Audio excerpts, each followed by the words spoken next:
41st annual meeting of the committee, which makes it one of NATO's oldest committees. The topic of this year's conference is Beyond the Stereotypes, Integrated Gender Perspective into Projecting Stability. The Alliance's ability to project stability will be rooted in the 4 areas of your syndicate topics: maritime security operations, the refugee and migrant crisis, terrorism and extremism, and finally, capacity building. The challenge now is to consistently apply, adapt, and adjust gender-related lessons learned to today's rapidly changing security environment. We have to demonstrate in practice the relevance of applying a gender lens to the complex security challenges of today, an approach that not only fights the symptoms, but also addresses the root causes of today's security threats. Moreover, the Alliance's ability to successfully accomplish this mission will require a comprehensive approach, embracing diversity and equality, an inclusive approach. While we cannot impose our values on others, we should promote those crucial values and share our perspectives.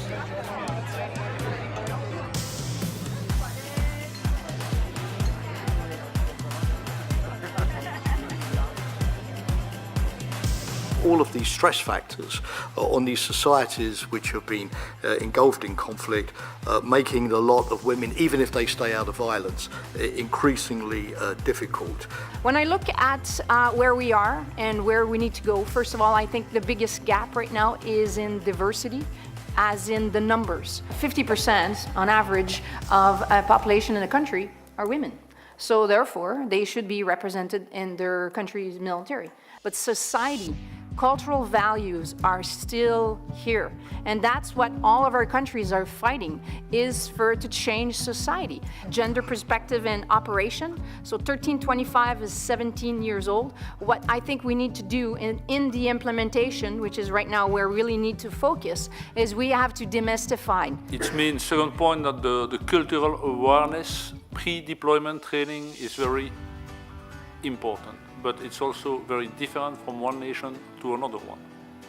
And so it's also very difficult to harmonize this pre-deployment training and this cultural awareness. The place and the role of the leadership, it's clear that if we want to implement, to improve some situation, we need to focus, and the leader have to take their normal role and they have to act also.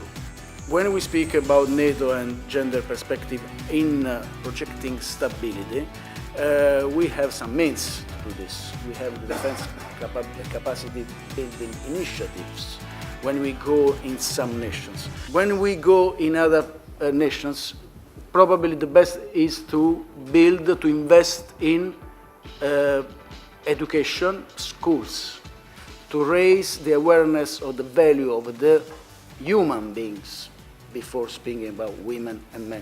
Whatever we do, whether it be in our own armed forces or in operations, capacity building for local forces, go in with a plan and get women involved to the maximum on day one. Having a gender lens is something, it's baby steps, it's incremental. It's not something that all of a sudden you go, oh wow, this is it, and it's going to apply everywhere.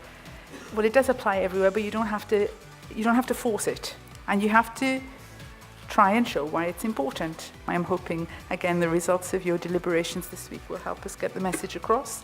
The place and the role of leadership is absolutely key. It's going to make all the difference.